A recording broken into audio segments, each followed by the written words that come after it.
Hi everybody. Today we're going to draw a still life. When I draw a still life, I always take a moment to look at the still life and choose a specific part that I want to draw. I don't want to just try to draw the whole thing. I usually like to just choose a few things to draw and focus on how they really look. One apple that's in front of me might look different than an apple that's over at the end of the table. Maybe the one that's farther away looks smaller. We're going to have to use our eyes to really observe those things. When I look at this, I think I'm going to choose to draw the collection of apples in the bowl as well as part of the basket. So first I'll start with the apple that's closest to me. I'm going to draw that really pretty big. I'm going to try to do it basically life size, maybe even bigger. To me it looks like a circular shape and it's got a little hump on the bottom, or on the top, excuse me.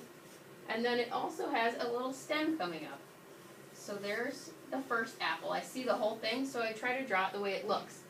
Now there's another apple just over to the side of that apple, and it's turned on its side. It looks more circular to me.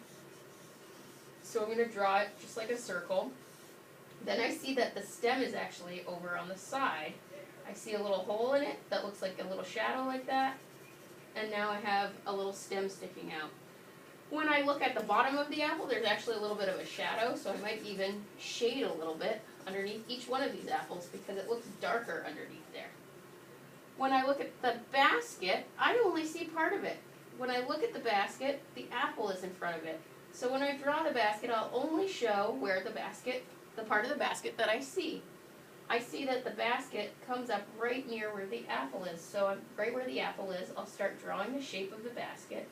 The handle comes up like this, and I really only see part of the handle, so I'll just draw it the way I see it. It's got these curved lines on it where the weaving is, and then I see it curves around the other way. So I'm going to curve it around the other way.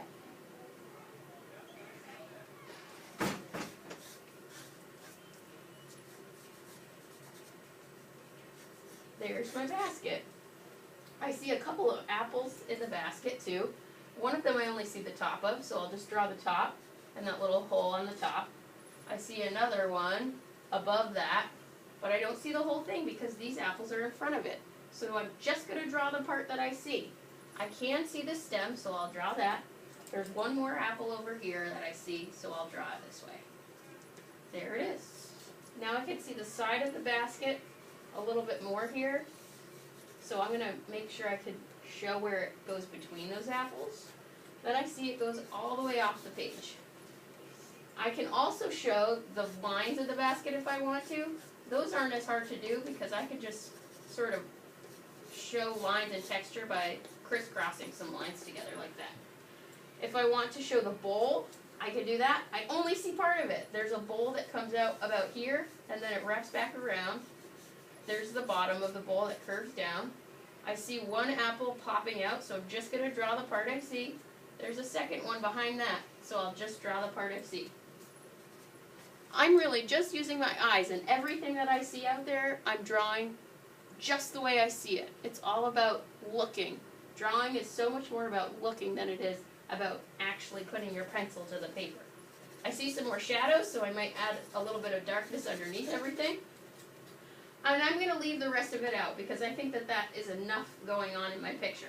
When I'm ready, I can get some real ink and a paintbrush. When you're ready, you can do the same thing. Just dip your brush in the ink like this, and then you're going to outline your apples and your still life with the ink as if you're tracing your lines. We do this with Sharpie a lot in class.